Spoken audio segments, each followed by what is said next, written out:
Para hadirin, kaum ibu, kaum bapak, anu sami-sami di mana bae ayana, sareng anu sami-sami dimuliakeun ku Allah Subhanahu wa taala. Kaum ibu, kaum bapak, kaum muslimin muslimat anu di daerah Bekasi sabakasi, Bogor sabogor, Tangerang satangerang, Tanjung Priuk satanjung Priuk, Jakarta sajakarta, Karawang sakarawang, Cikampek sa Cikampek, Pamanukan sa Pamanukan, Sumedang sa Sumedang, Bandung sa Bandung, Kadipaten sa Kadipaten, Kuningan, Majalengka, sadayana we kaum muslimin muslimat anu sadayana oge dulur, kullu muslimin ikhwatun, umat Islam kabeh di mana ayana eta dulur. Ibu-ibu, bapak-bapak, sim kuring nek nyaritakeun sakabeh anak iblis ayat 13. Ieu anu sok ngagoda ka urang teh yeuh. Eta iblis anakna jumlahna teh ayat 13, ngaranna hiji-hijina mangga urang bejakeun. Anu nomor kahiji ngaranna teh Jalitun. Saha si Jali? Jalitun. Tukang nyangking sakabeh pasar, nyurup ka sakabeh tukang dagang. Da ieu ya si Jalitun anu sok ngagodaan tukang dagang teh di pasar.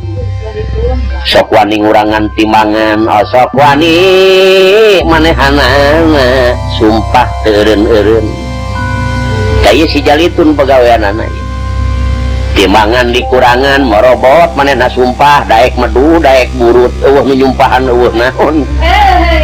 Teu meunang cenah daek madu teuing, daek segala macem. Da ieu pagawean si Jalitun ye. Ai kanu kaduana saha si Wasin. Gitu, ai si Wasin tukang nyuruh nganci ka jalma-jalma anu menang musibah. Digoda we taku si Wasin teh supaya aral subaha, supaya jengkel, teu pasrah kana kodar. Si Wasin teh basianana. Ai si Hakon nomor katilu ye si iblis teh ngaranna si Hakon. Ai si Hakon anu nyangkin sakabeh inum-inuman, anu matak jelema-jelema teh sok aya nu keneh minum arak jeung minuman-minuman anu sanesna teh pagawean si Hakon teh. Supaya eta jalma teh ulah ngadaang anu halal, supaya beteungna ulah bersih, supaya kotor. Anu mawi ta si Hakon ngagoda bae, sia teh ulah ngadaang barang nu halal leuwih hade mah anu haram kitu. Cek si Hakon sebab eueuh batur aing ka di akhirat. Kanu metak kajen teuing teh cap botol anu halal ge arembung we leuwih hade ngakanan bir. Kitu. Padahal cap botol halal, saja bati cap botol ge loba. Itu wiseng anu diinum jeung teuing mahal jeung mabok oge teh eta pagawean si Hakon. Aya deui anu nomor kaopat,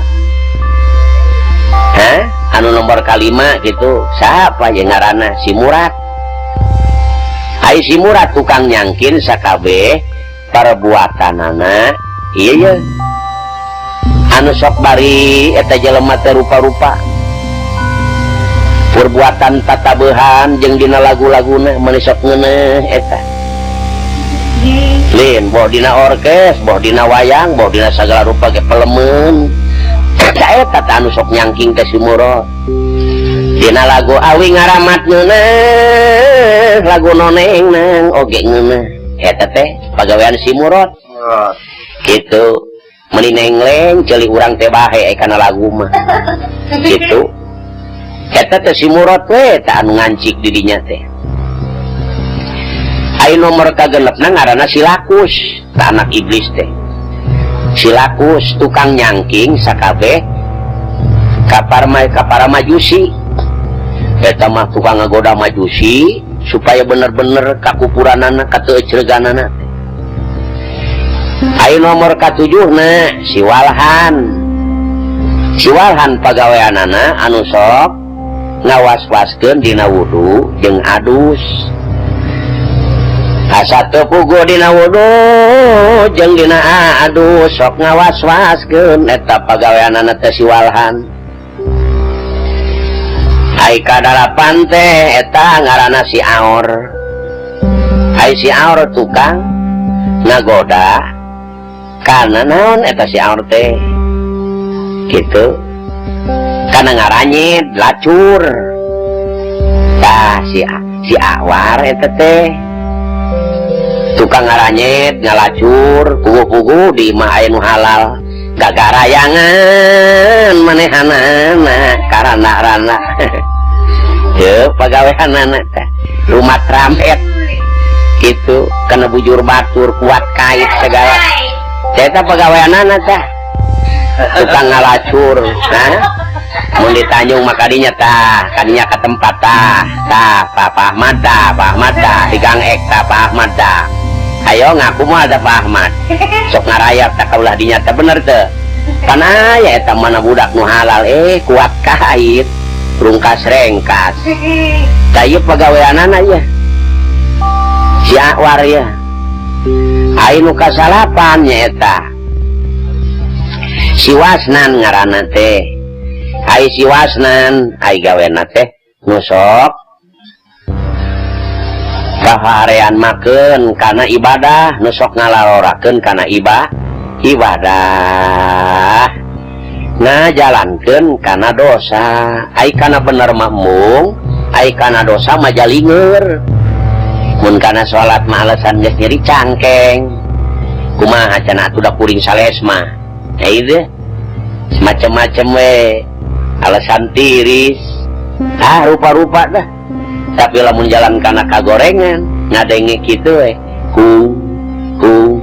komo aya film rame budak tadina mah anakna ngageong bah beda duit bah naon sio lajo bah ulah sia melang aing bisa sia lajo jeung budak cenah lobaan ulah melang aing kae jeung aing tos isa waduh kabeh diangkut tuh laju pamajikanana oge puguh sales mah ngaku cager akang tadi kuring akan bodrek ai kana jalan teu bener mah ngadadak panyakit ge meuni calalager tapi kana ngaji jeung salat macem-macem alasan tah eta pagawean si Wasnan tah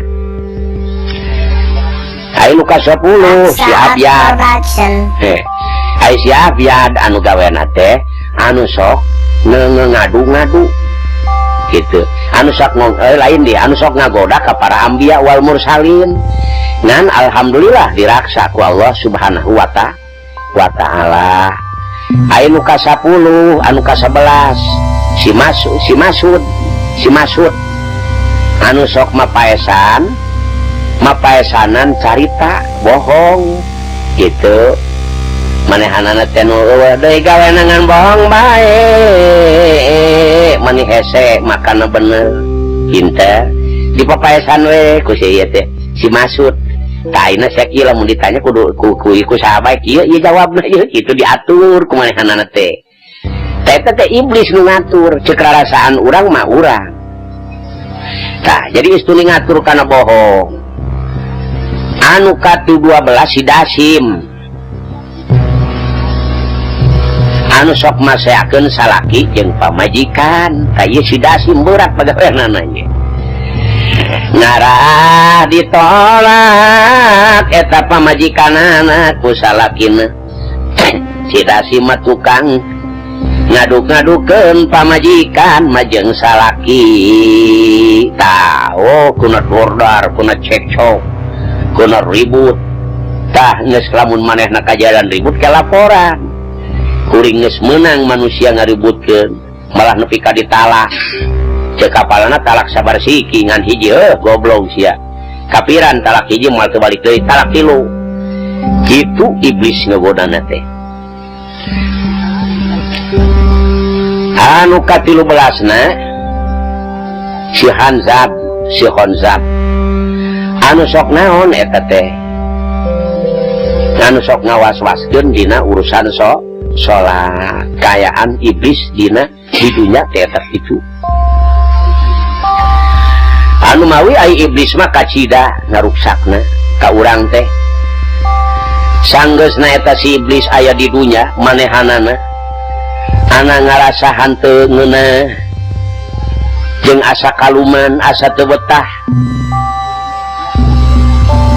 ari kasaktianana manehna teh boga keneh si setan si iblis teh ceuk pikir manehna pangna aing jadi kieu gara-gara Adam si iblis teh dengdem cek iblis gara-gara aing nepi ka lebah dieu teh gara-gara Adam berarti meureun ka Kangjeng Nabi Adam tah kitu ya iblis teh kumaha ayeuna akalna isi iblis kulantaran manehna teu ngeunah nu jadi lantaran teh ayeuna mah aing geus teu kapalang cek si eta iblis hayang ngahinakeun heula ka manehna anu puas cek iblis aing hayang ngahinakeun ka Adam anu puas teu ngeunah aing nepi ka labah aya kieu ge ku sebab Adam tidinya eta si iblis teh hiber ka langit ka-7 barang si iblis hiber ka langit ka-7 hiber deui nepi ka kaca-kacana surga barang nepi kana kaca surga ari di saluhureun kaca surga eta aya kebon surga di saluhureun kaca eta surga aya kebon surga cek pamikiran manehanana kumaha ya aing hayang asup ka surga cek manehanana kumaha ya aing hayang asup ka surga mangkaning loba anu jaraga eta teh pohara pirang-pirang malaikat anu jaga ma eta surga aduh cek iblis aing mangkaning hayang asup ka surga kumaha jeung aing ka mana jalanna mangkaning pirang-pirang anu jaga di eta malaikat di malaikat di eta surga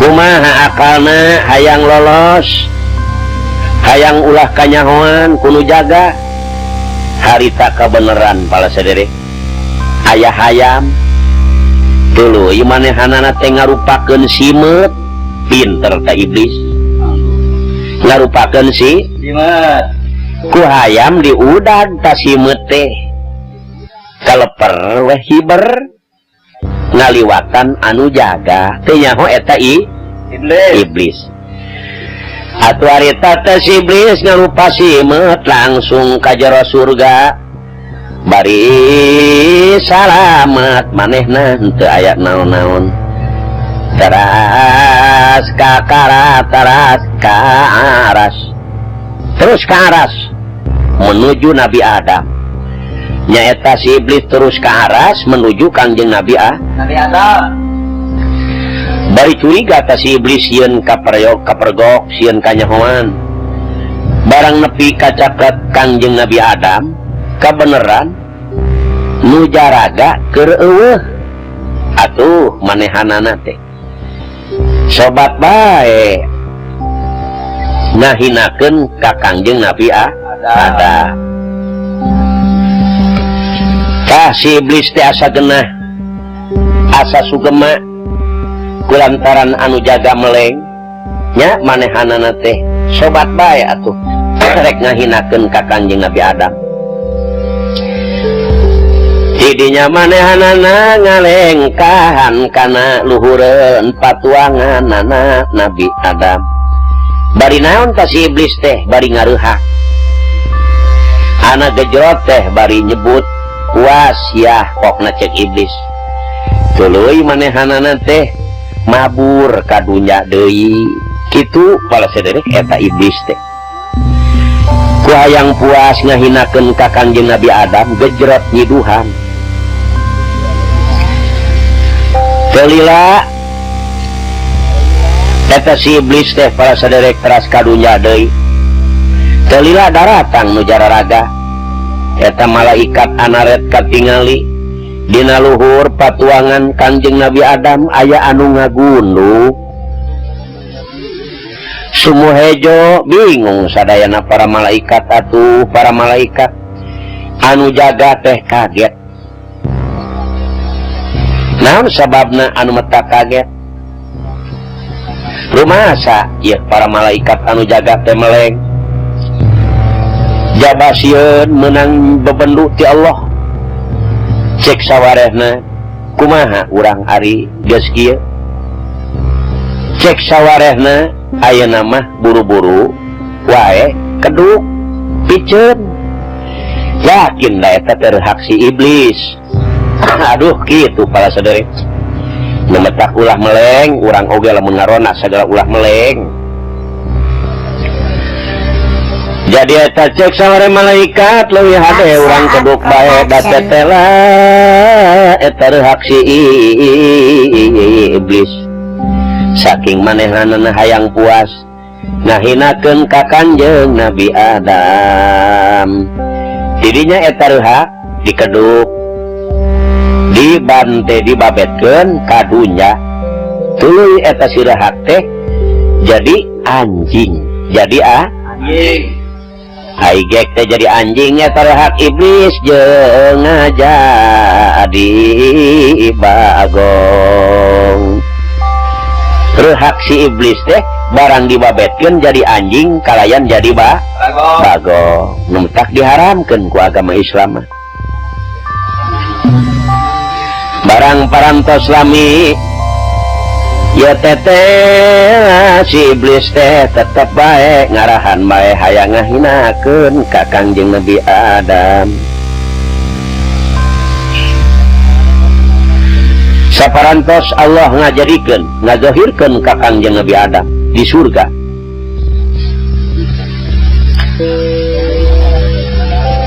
Oge parantos ngadamel Allah ka Siti Hawa. Kalayan parantos dirabikeun oge tekun di surga. Eta Kanjeng Nabi Adam teh didamel kalayan parantos dirabikeun nyata di surga. Kacaritakeun si iblis di dunya mikiran deui. Cek pamikiran aing asa kurang puas keneh cek eta iblis. Keunah keneh we eta si iblis asa aing kurang puas pokna. Kurang puas naon? Kurang puas ngahinakeun ka Adam. Bari hanteu senang cenah aing. Ari manehna mah di surga ngeunah-ngeunah, ai aing dikadunyakeun. Asa kuabong cek iblis. Ayeuna mah geus teu kapalang cek eta iblis. Aing nek ngaluarkeun reka pedaya deui, reka akal pedaya pinter. Aing lain dek eta ngahinakeun, tapi dek nyilakakeun ayeuna mah aing ka Adam. Geus lain nek ngahinakeun deui cek iblis, aing teh rek nyilakakeun. Eta si iblis ngarahanana teu kira-kira. Ai tadi mah aing karak nyiduhan ye. Ayeuna mah keun ku aing rek dicilakakeun. Adam supaya cilaka. Supaya manehanana ku Allah diusir ka dunya cara aing kieu. Di mana bae jalana pokona mah asal aing puas gitu. Dan ayeuna tirinya berhibar deui eta si iblis teh ka langit katujuh aturan sakumaha anu enggeus ngarupakeun naon manehanana teh. Ka si iblis teh narah aya bahan lolos akhirna ka surga deui hayang ka ditu deui asup. Akhirna nepi ka surga deui datang ka Nabi Adam. Bari ngarupakeun malaikat Jibril tak kitu iblis gagahna teh. Ngarupakeun malaikat Jibril. Tuluy ngomong ka Nabi Adam. Tokna teh Nabi Adam, kaulah teh Jibril datangna ka anjeun piwarang Allah. Kudu nyaritakeun kaayaan musuh anjeun nyaeta si iblis gitu ngomong nate. Kudu nyaritakeun kaayaan musuh anjeun nyaeta si iblis. Ayeuna si iblis teh keur adug-adugan, adug lajar lolongseran di dunyana. Ayeuna si iblis teh kaduhungeun tenggung tekunan, kaduhungeun tekungsi ngadahar buah holdi gitu pokna teh. Jadi si iblis teh enak kaduhungeun ke lolongseran, kaduhung hanteu ngadahar heula buah kayu huldi nu aya di surga. Tah eta huldi teh ayana di surga. Akhirna huldi teh langgeng, ai hartina huldi teh langgeng. Lamun si iblis kungsi ngadahar buah kayu huldi tangtu langgeng di surgana, mual aya bahan diusir kadunya. Nah jan manehna disapa ku Allah oge ari di dunya teh saha anu daek. Tah kitu kahanjakalanana si iblis teh. Sedengkeun anjeun jeung Siti Hawa aya di surga. Anjeun jeung Siti Hawa teh aya bahat dikadunyakeun ku Allah teh. Tak kitu basana si iblis teh aya bahan anjeun teh jeung Hawa dikadunyakeun. Kaula mah sakadar ngabejaan mangarunyakeun ka anjeun, bilih kaduhung di akhir kitu. Da ai kaduhung mata rapi heula paneuri cara si iblis kitu. Dijawab ku Kangjeng Nabi Adam. Cek Kangjeng Nabi Adam apan ayat, kalapan ayat talibah larangan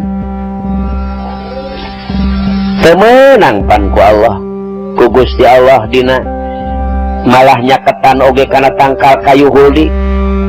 Wala taqraba hadhihi syajarata fatakuna minadz zalimin. Itu dawuhan Allah iblis eta Gusti parangsana eta teh malaikat Jibril.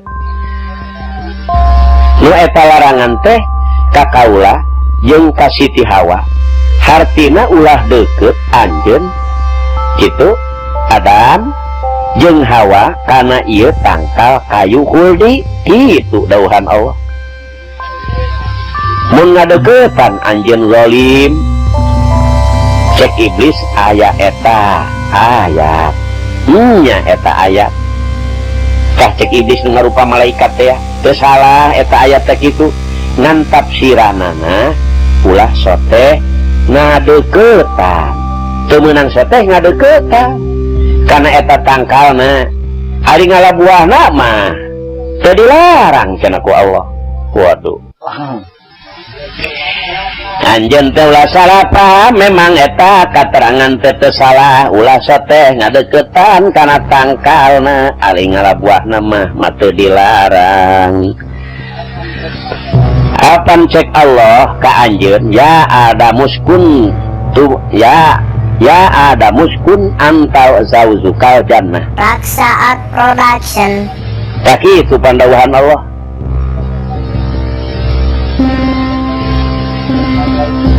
Anta zauzukal jannah wa kula min haitsu syi'tu marogodan. Hartina he Adam setengah anjeun di surga jeung Hawa jeung pek geura barang dahar. Kan kitu cek Allah. Naon anu dipakah kahayang kapan eta teh piwarangan Allah barang tuang. Kumaha cenah maneh teh Adam tidinya asup kitu.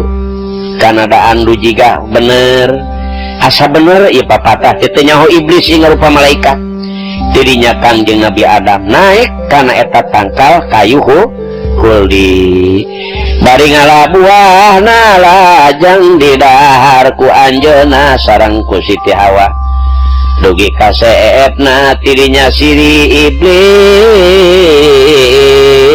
ngaleungit deui sabab geus hasil tujuanana. Masya Allah eta iblis teh gitu para sadere. Jadi Kangjeng Nabi Adam nepi ka ngadang buah kulit teh penggoda si iblis ngarupa malaikat Jibril ku hayang puas nyilakakeun ka Kangjeng Nabi Adam. Tah ieu gogodan iblis teh. Dirinya si iblis mangaleungit sabab geus hasil tujuanana cita-citana. Teu lami dongkap bebendu Allah ka Nabi Adam jeung ka Siti Hawa. Waktu harita pala saderek ta ieu memetak ulah kagoda ku iblis. Waktu harita tumiba godaan iblis oge nu tumiba bebendu Allah ka anjeunna margi waktu eta Kangjeng Nabi Adam ku Allah hanteu acan didamel nabi. Ana teu acan didamel nabi hante mustahil karena ngawujudkeun iblis. Hante mustahil kena kuwujukan iblis. Oge bebendu Allah. Taya. Waktu harita keeneh Nabi Adam eta. Eta Abu Dhofar margi sasirahna dirurub, salirana dirurub ku anggoan kuku oge. Bojona Siti bojona Sami barang saparantos ngadahar buah khuldi akibatna janten eta anggoanana teh merosot ku anjeun kong merosot ku anjeun dugikeun ka buligir Kanjeng Nabi Allah Adam merosot baju duanana lajeng narangis isin sareng sieun ku Allah Gusti kagoda ku panggoda iblis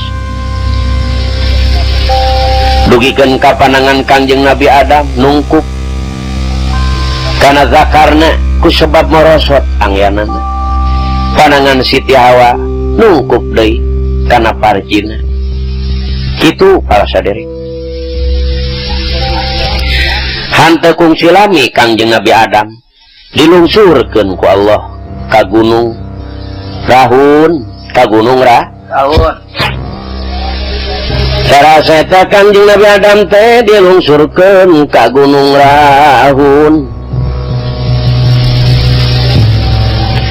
Nyaeta sarendit intinya Siti Hawa ka jidat-jidat na meka jidah nya anu harina teh Hawa ka jidah kitu Siti Hawa maka jidah meka dirinya Siti Hawa nya milarian nya akhirna pependak sareng Kangjeng Nabi Adam sareng Siti Hawa dina dinten Jumaat tanggal 8 bulan Rayagung. Jadi kapendakna deui teh Kangjeng Nabi Adam sareng Siti Hawa dina tanggal 8 bulan Rayagung. Di mana cing kapendakna? Di Arfah. Jadi kapendakna teh Kangjeng Nabi Adam sareng Siti Hawa tanggal 8 bulan Rayagung di Arfah. Tidinya Kangjeng Nabi Adam sareng Siti Hawa munajat ka Allah Subhanahu wa taala. Kalayaan nyuhunkeun ditarima tobatna. Nobatan kasalahan ku dicilakakeun ku iblis kitu para saderek iblis mangagodana. Kangjeng Nabi Adam nada-nada kanu kawasa nyuhunkeun ditarima tobatna ku sebab kagoda dicilakakeun ku iblis lajeng ditampi ku Allah eta tobatna sabari ngaos Bani Adam kana ngaos pangaosan kana pangaosan Robbana dzalamna anfusana wa illam taghfir lana lanakunanna minal khasirin kitu. Rabbana zalamna anfusana wa illam taghfir lana lanakunanna minal khasirin. Gusti, abdi parantos binasa ka awak sorangan. Upami Gusti hanteu ngahampura, nyata abdi rugina. Tidinya Allah ngadawuh, Adam, walibasut taqwa khair. Anjeun ayeuna taat ka kami leuwih alus tibatan keur waktu di baju kuku. Tah ieu para sadherek anu mata urang sebagai incu putuna ieu kuku teh geuning araya keneh keur waktos Kangjeng Nabi Adam mah tah ieu teh sadayana salira teh kieu sacara panangan urang atawa sampean urang anu aya kukuan. Jadi ieu teh restana kumargi ngadaan buah huldi teh dugi ka morosot. Tah kitu ieu riwayat Kangjeng Nabi Allah Adam alaihi salam. Salajengna ku Allah didamel nabi nupang awalna oge ka manehna Abul Bashar anu matak di umat muslimin aya wudu eta teh seolah-olah ngiparatan karena popolahan Nabi Adam waktu ngalabuah kayu nyaeta kayu huldi. Cek dina kitab Is'adur Rafiq waktu iblis diusir ku Allah ka dunya manehna aya pamenta heula ka Allah. Cek iblis Rabbi aldirni ila yaumi yub'atsun. Gusti abdi nyuhunkeun dipanjangkeun umur dugi ka kiamat. Kitu Gusti si iblis teh mentana ka Gusti Allah. Cek Allah Gusti Allah nyuhunkeun bumi, Gusti abdi nyuhunkeun bumi cek iblis. Cek Allah tuh sakabeh pancuran kaeta anjeun tempat anjeun kahiji sakabeh pancuran kakus jamban imah maneh teh saur Allah kitu iblis ari imah maneh mah pancuran kakus jamban kaeta imah maneh. Tara iblis nyuhunkeun deui Gusti abdi nyuhunkeun masigit. Cek Allah tuh sakabeh pasar eta masigit maneh eta teh pinuh nu metak ku setan di pasar teh. Tara iblis nyuhunkeun deui Gusti abdi nyuhunkeun katuangan. Cek Allah kadaharan anjeun tuh sakabeh kadaharan manusia anu hanteu dibacaan ku maca bismillah ta eta kadaharan maneh. Nemetak pala saderek singkah hade urang teh memeh barang dahar kudu maca bismillah. Eta si iblis nyuhunkeun deui Gusti abdi nyuhunkeun leuteun. Cek Allah tuh sakur nu matak mabok eta teh inuman anjeun. Nah, jadi para saudara, di mana minuman anu mabok seolah-olah anu dilarang ku Allah eta teh minuman iblis. Tah urang sebagai manusia nu beragama Islam kudu mikir atuh. Nu halal oge seueur. Minuman-minuman anu sanesna sumawana teh cap botol mah anu geus populer tenar di daerah Jakarta. Ulah ngadaharan minuman anu dibagi ku Allah nyaeta kadaharan iblis. Tara seta si jin iblis nyuhunkeun deui abdi Gusti nyuhunkeun tukang adzan. Cek Allah tuh sakur tatabehan eta teh tukang adzan anjeun. Gusti abdi nyuhunkeun deui tukang adzan cek iblis. Kumaha dawuhan Allah tuh sakur tatabehan eta teh ajan anjeun. Tara iblis nyuhunkeun deui Gusti abdi nyuhunkeun Quran. dauhan Allah iblis Quran anjeun matuh sakur-sakur lalaguan eta teh Quran anjeun. Ai Quran anjeun matuh sakur-sakur lalaguan teh eta Quran anjeun. Terus dari si iblis Gusti abdi nyuhunkeun deui kitab. Aduh si iblis minta deui kitab ke Allah. Kumaha dawan Allah cek Allah tuh sakur-sakur karangan eta teh karangan jijieunnan anu aya dina beungeut awewe tah eta kitab anjeun. Kitu dawuhan Allah sakur-sakur karang jijieunnan nu aya dina beungeut awewe tah eta teh kitab anjeun. Mangkaning zaman ayeuna mah aduh Gusti dina salira awewe teh pirang-pirang anu meunang nyieun.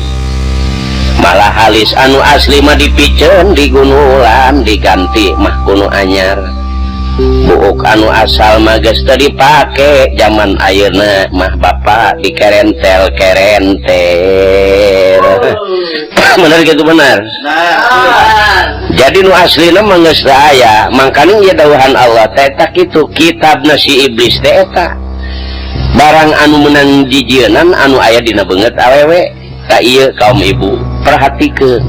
Masyaallah eta halis nu sakitu saena heug dipiceun. Rambut nu sakitu saena heug digunulan manis sakumaha hayam toronol. Cing nanaonan atuh. Karena si iblis aya deui pamunut ka Gusti Allah. Gusti abdi nyuhunkeun hadis. Cek Allah hadis anjeun mah tuh sakur-sakur omongan anu bohong teh eta hadis anjeun. Geus lamun jelema nu sok ngabohong teh eta teh ngaranna hadis iblis, patokan iblis jelema tukang ngabohong. Iblis nyuhunkeun deui bagi Gusti abdi nyuhunkeun Rasul. Mana pamimpin abdi Rasul abdi cek iblis. Cek Allah tuh sakabeh dukun bangsa tukang torah ta eta Rasul anjeun mah anu sadaek-daek teh ngomongna kumaha manehna sungku sangka kabatur ta eta Rasul anjeun. Sangeusna kitu iblis tetep nyuhunkeun deui bae. Naon anu disuhunkeun ku eta iblis Gusti? Abdi nyuhunkeun ingon-ingonan. Cek Allah ingon-ingonan anjeun mah tuh sakabeh awewe. Ka eta ingon-ingonan anjeun. Meureun awewe nu kumaha pala sadiri? Awewe anu wani ngareumpak kana larangan Allah. Ta ieu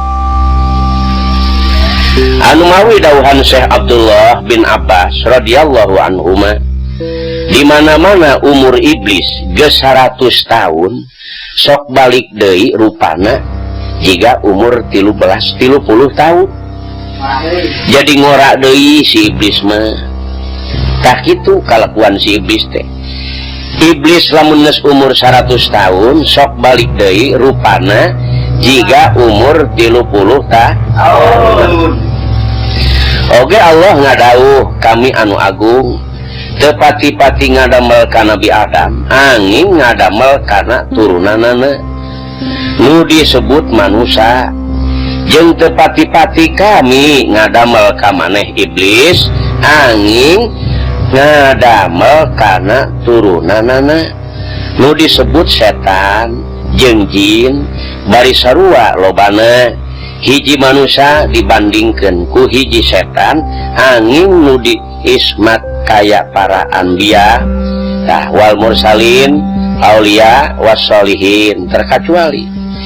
Cek iblis Gusti abdi nyuhunkeun izin naon sia cek Allah bade ngagoda ka sakabeh manusia sina maksiat ka Gusti ngarah aya pibatureun we abdi dina neraka Gusti.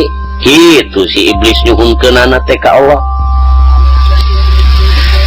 Basana cek iblis Gusti abdi nyuhunkeun izin badai ngagoda ka sakabeh manusia sina maksiat ka Gusti ngarah aya pibatureun abdi mati neraka.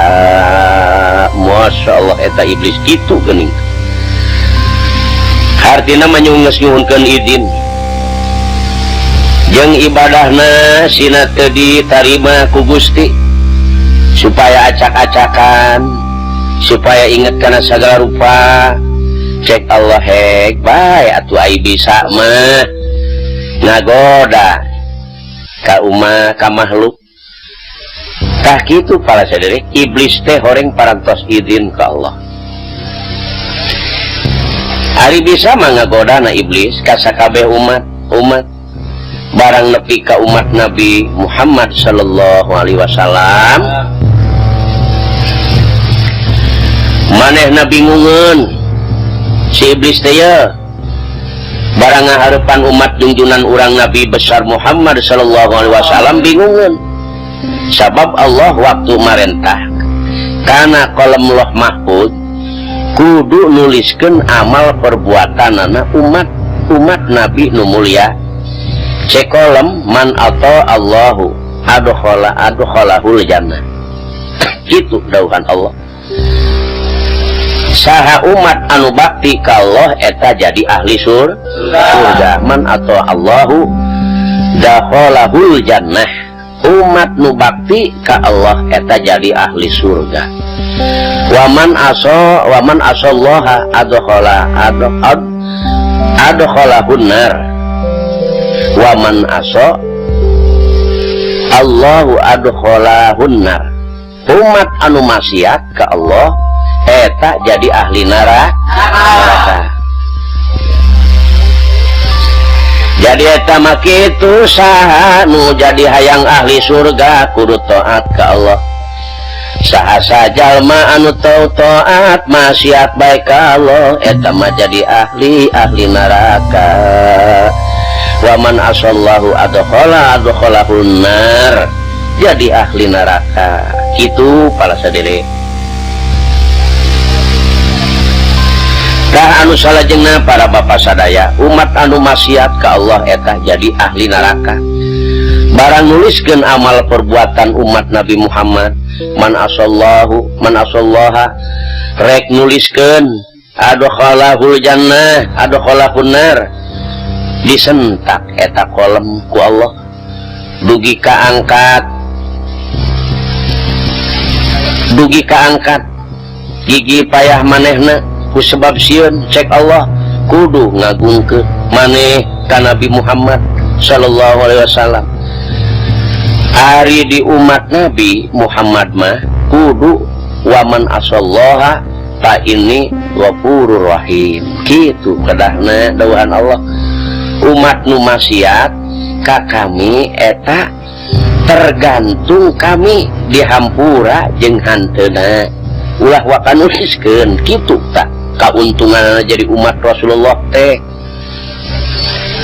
umat nu maksiat ka kami eta tergantung kami dihampura jeung hanteuna sabab kami aya bijaksana gitu cek iblis ka sakabeh setan he anak king iblis ye aing teh ngagoda ieu baheula ka saban-saban umat Nabi baheula ayeuna tetep rugi cek perhitungan manehna kumaha rugina lantaran dosana ditarobatan bae aing ripuh menang aing hese capek cek iblis ngagoda tararobat dihampura deui ku Allah jadi aing mencara dagang pulang modal terus ya cek iblis wah goda ayo ku aing digoda wah kagoda eta jelema tarobat dihampura deui ku Allah jadi aing ripuh cek iblis jadi dihampura deui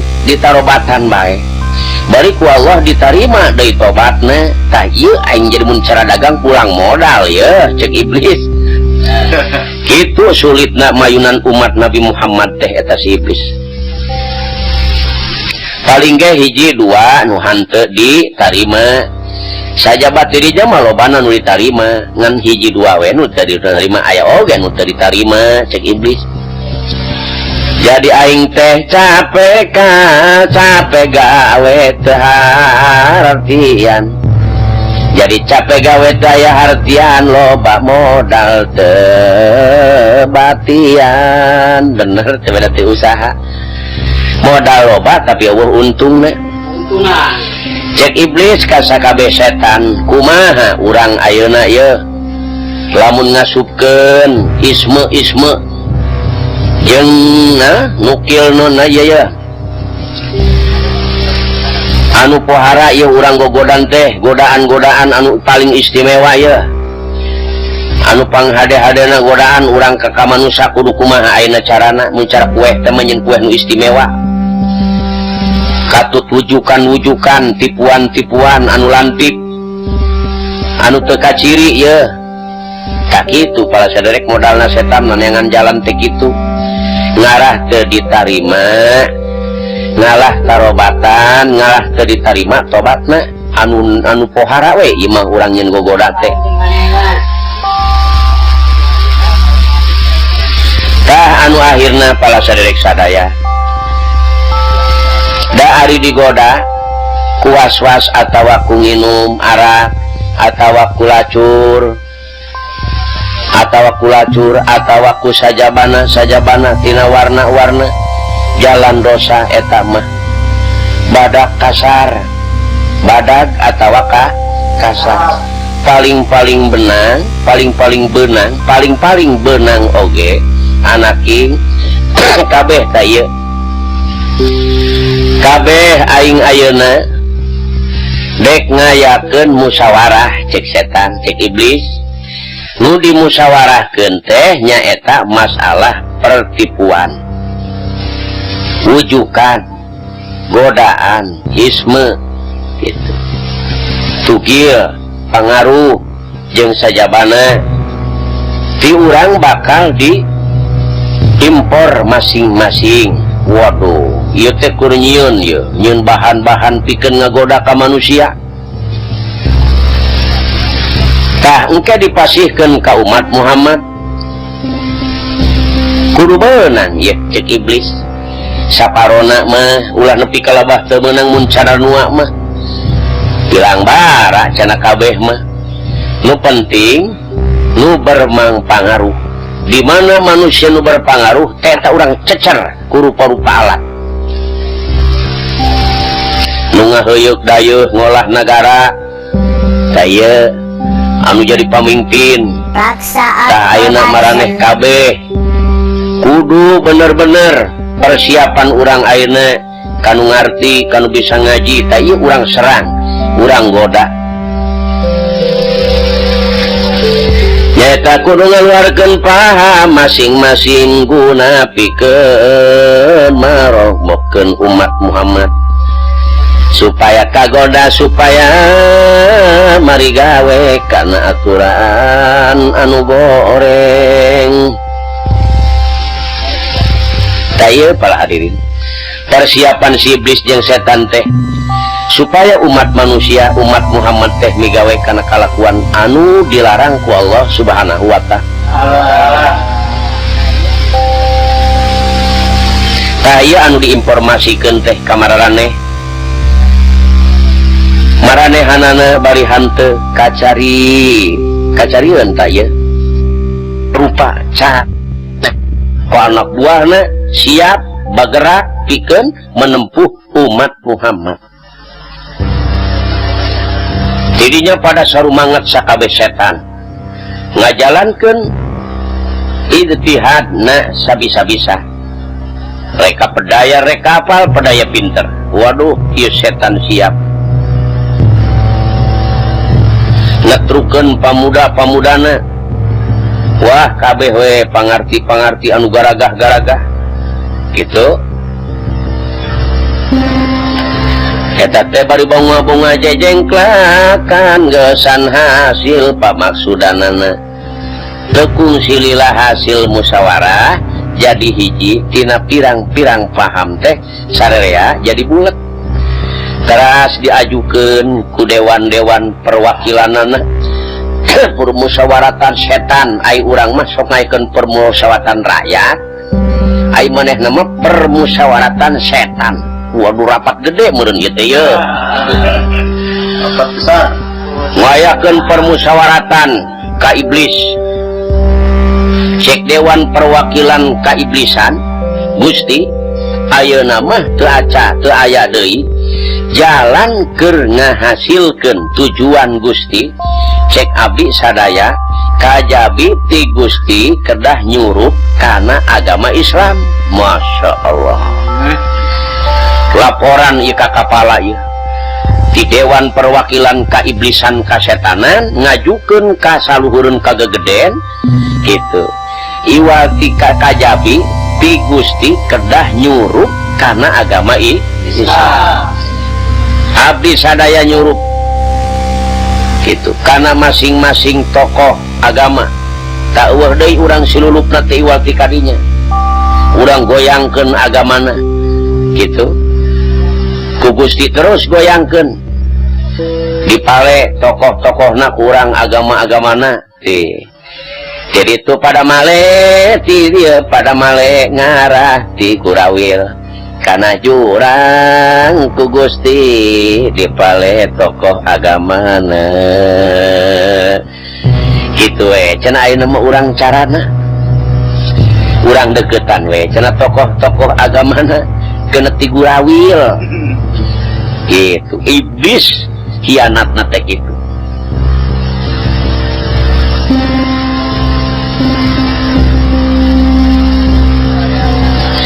Supaya kasasar hirupna, supaya riweuh zillatul ulama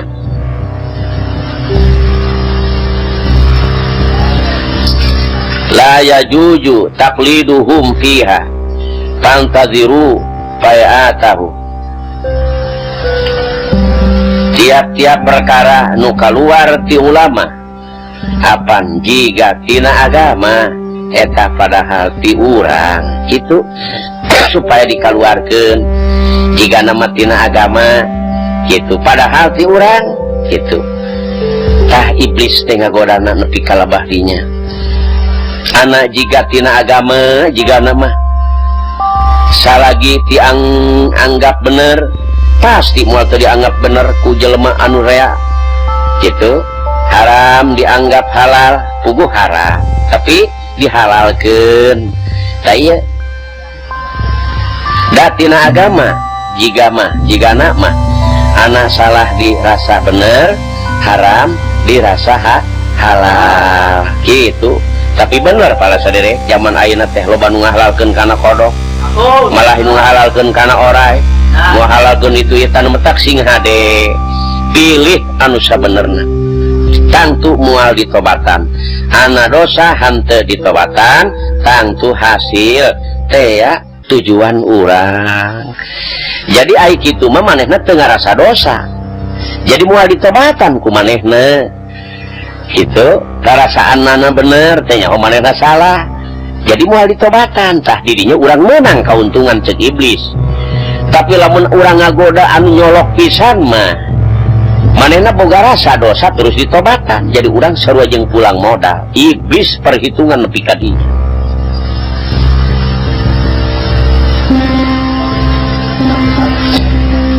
Anu salajengna fabima alwaitani la aqudanna ala siratikal mustaqim. Cek iblis ka Allah sabada hasil musyawarahna Gusti anu parantos abdi ngayakeun musyawarah jeung parantos nibakeun ka abdi kana kacilakaan Gusti nya teu sawios-wios cek iblis. Namun abdi teh nedawi di bade nyurup kana agama Gusti nu jejeg bener nek diacak-acak maksudna eta iblis nepi ka kitu nyuhunkeun widi ka Allah nek nyelapkeun kana agama supaya urang sasa kitu para sadari.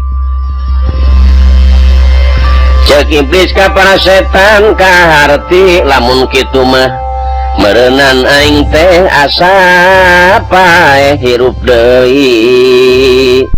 Cocok euy lamun kitu mah. Cek sakabeh setan bener aing meni asa pae hirup deui iki jalanna mah ya. Katarima ku aing hasil tina musyawarah teh euy cek iblis. Maraneh teh kabeh dauhan kabul akhbar teh kitu, kabul akhbar. Waduh ratuna iblis muda eta ngaranna teh nya.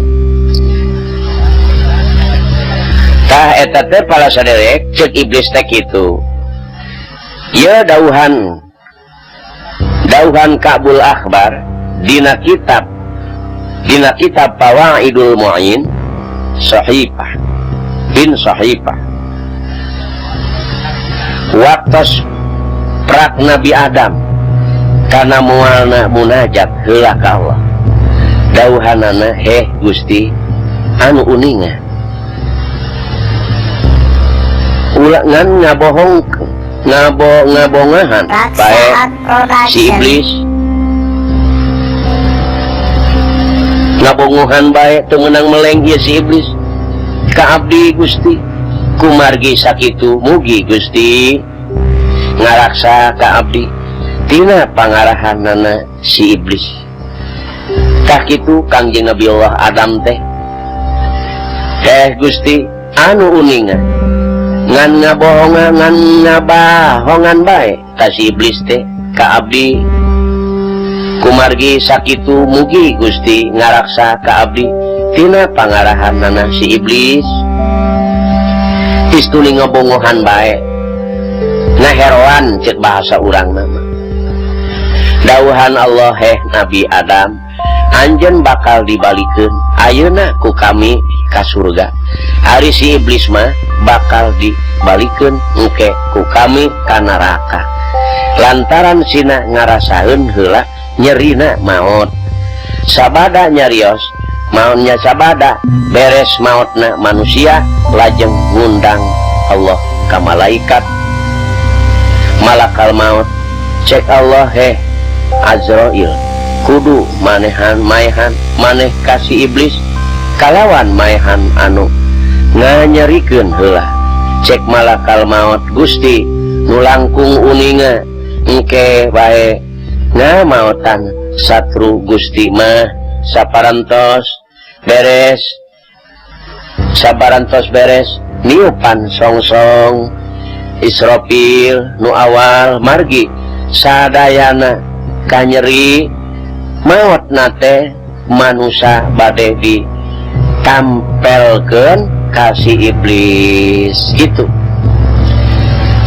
Jadi nyerina maut na manusia teh rek ditempelkeun maka si iblis ngarah puas hari ayeuna mah urang warah wae heula dawuhan Allah Azrail kami anu agung geus ngadamel kana kakuatan maneh sarua jeung kakuatan sakabeh ahli langit jeung ahli bumi jeung Gusti jeung geus mase jeung geus makean kami nu kang nu agung ka maneh ku papakean nu matak pikasieun turun maneh ayeuna ka bumi teangan si iblis tuluy binasa ku maneh sing puas jeung maneh kudu mawa 70.000 malaikat gitu Jabaniyah anu gerang-geranggeus anu garangas anu puhara anu goralak hiji-hiji Jabaniyah kudu mapa rante jeung rancang ujung rencang-rencang ti neraka eta teh kudu diparentahkeun hiji Jabaniyah teh kudu mawaran teh jeung rencong-rencong ti neraka di mana benang si iblis tuluy ganyang ku sarerea bu ya iblis diancam bener ku Allah Masya Allah tah nu matak urang ulah kabawa ku iblis bu menang ancaman saderek ti Allah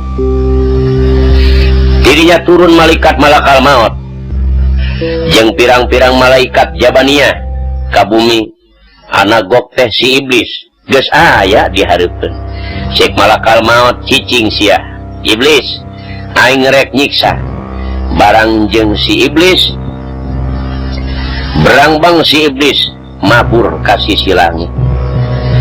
Maburna ka mana dulur? Ka sisi langit wetan. Gok deui malakal maut geus aya di hareupeunana. Barang brang deui mabur ka sisi langit kulon. Alah, gok deui malakal maut geus aya di langit sisi belah kulon hareupeun manehna. Tidinya si iblis lep deui teuleum ka laut. Kalah katana talah kate embong laut embong narima. Eta laut mung narima kasih iblis pala sadere. Tidinya barang bang deui mabur saparan-paran. Nek ngamles kana laut, laut mung narima. Terus manehna mabur saparan-paran. Saparan-paran. Terus ngajanteng si iblis di tengah-tengah puncak gunung. Di gunung anu disebut Gunung Sarandid. Di mana ayana di India. Lebah tilas turuna Nabi Adam pada waktu kapungkur. Jadi si iblis ngajanteng di tengah-tengah Gunung Sarandid anu aya di India. Dina lebah tilas turuna Kangjeng Nabi Adam. Tilas rungsur kapungkur Kangjeng Nabi Allah Adam alaihi salam. Tidinya tuluy si iblis nangkara nyirah ngetan nunjang ngulon. Tidinya rob jabaniyah ningker tuluy jabaniyah nancepkeun rencong tina deket hulu si iblis. Cek jabaniyah geura mabur deui sia monyet. Geura bergerak sia. Munnya jago mah cek iblis bari angkat tangan. Perjuangan dewek nepi ka dieu. Dipogokeun eta si iblis. Ku gegeden-gegeden malaikat jabaniyah. Mogok dirinya basana perjuangan aing nepi ka labah dieu. Bo, mogok si iblis. Turun sakabeh malaikat jabaniyah. Brus bres pada nararorjosan si iblis karancang pisan masing-masing pada hayang puas eta sakabeh zabaniyah ngahantem ka si iblis sehingga eta tugi kalabah gunung nepi ka beureum ruhai tina banget panasna rencong pala sadiri. Sehingga eta puncak gunung nepi ka beureum ruhai tina banget panasna eta teh si rencong. Tapi lain ari di paehan mah si iblis teh ngandikanya bae dikaniaya satakartanaga. Hari di paehanana engke dina kiamat sabada beres manusia. Tah engke di paehanana mah kitu pala sadek iblis teh. Ka di mana geus lebur kiamat beres geus beres urang kakarak iblis di pae. Tah pala hadirin sadaya. Ibu-ibu, bapak-bapak nu aya di Cikampek, nu aya di Bandung, di Bogor, Tangerang, nu aya di Bekasi oge ye Haji Abdul Hamid. Nya jeung Rosi Rodiah ta Sonip aya ta ulah bengal wae Sonip. Sakitu nu kadongengkeun iblis nya. Bilih kirang, bilih aya kakirangan, bilih langkung. Tah muga-muga pala saderek sadaya, ibu-ibu, bapak-bapak, jelasna tiraku dah tukilan hanteuna ta ieu. Ieu teh tukilan anu mudah-mudahan, da lain hayalan. Bilih panasaran, bilih panasaran nyaeta dina kitab Qawaidul Mu'in. Tingalian we pala saderek saya wabillahi wal musta'an. Tah maka ku sabab kitu wabillahi wal musta'an.